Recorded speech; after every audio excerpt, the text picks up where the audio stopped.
Hi friends, welcome to my channel. ఈరోజు Sunday కాబట్టి specials అనమాట. మా వదినలు వచ్చారని చెప్పేసి ఎక్కువ స్పెషల్స్ అయితే ఉంటాం ఈరోజు. చూడండి, చికెన్ ఫ్రై అనమాట. చికెన్ ఫ్రై బిట్ చూసారా ఎంత బాగుందో. మనం వీడియోస్లో కూడా చేస్తూ ఉంటాం కదండి చికెన్ ఫ్రై. ఇవి చూడండి, రాజుగారి పలావ్ అనమాట. రాజుల పలావ్ ఉంటుంది కదా, చిట్టి ముత్యాల బిర్యానీ అని చెప్పేసి, అది చికెన్ దమ్ బిర్యానీ అండి. చూసారా ఎంత స్పైసీగా, చాలా అంటే చాలా టేస్టీగా ఉంటుంది అనమాట. చూసారా ఎంత బాగుందో, చూడడానికి నోరు ఊరించేస్తున్నట్టు చాలా బాగుంది కదండి. టేస్ట్ అయితే మాత్రం ఒక్క లెవెల్లో అదిరిపోయింది అనమాట. స్పైసీ అన్నీ కూడా కరెక్ట్గా అన్నీ సరిపోయి, అంటే చాలా బాగుంది ఫ్రెండ్స్.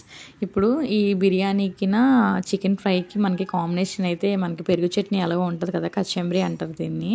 చూసారా ఉల్లిపాయలు అన్నీ వేసి చాలా బాగా చేసాము. నెక్స్ట్ ప్రాన్స్ ప్లెయిన్ బిర్యానీ అనమాట. ప్రాన్స్ ప్లెయిన్ బిర్యానీ కూడా చాలా అంటే చాలా బాగా వచ్చింది ఫ్రెండ్స్. చూసారా ఆనియన్స్ అవి ఫ్రై చేసి మరి పైన అలా లేయర్ కింద వేసాము కాబట్టి టేస్ట్ అయితే చాలా అంటే చాలా బాగా వచ్చింది ఫ్రెండ్స్. ఇందులో ప్రాన్స్ ప్లెయిన్ బిర్యానీ చేయడం వల్ల చాలా అంటే చాలా టేస్టీ కూడా చాలా బాగా వచ్చింది. ప్లెయిన్ బిర్యానీ ఒకటి, దమ్ బిర్యానీ ఒకటి, రెండు చేయడం వల్ల చాలా బాగా తిన్నారు పిల్లలందరూ కూడా. బిర్యానీ అయితే టేస్ట్కి అయితే మాత్రం చాలా అంటే చాలా బాగా వచ్చింది ఫ్రెండ్స్. దీని స్పైసీనెస్ అంతా కూడా కరెక్ట్గా సరిపోయింది. దేనికైనా సరే బిర్యానీలోకి మాత్రం స్పైసీనెస్ లేకపోతే అది చప్పగా ఉంటుంది ఫ్రెండ్స్. కానీ అలా కాకుండా రెండు బిర్యానీలు కూడా చాలా బాగా, అంటే ఆ రోజు మొత్తం వంటకాలన్నీ కూడా సూపర్గా వచ్చినాయి అనమాట.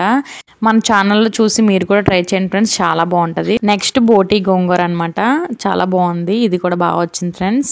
ఇది ప్రతి ఒక్కటి కూడా మన వీడియోస్లో ఉంటుంది. మన ఛానల్లో ఫాలో అవ్వండి, లైక్ చేయండి, షేర్ చేయండి, ఛానల్ సబ్స్క్రైబ్ చేయండి. మీరు కూడా ఒకసారి ట్రై చేయండి ఫ్రెండ్స్. మరికొన్ని వీడియోస్తో మళ్ళీ మీ ముందుంటాను. Bye bye.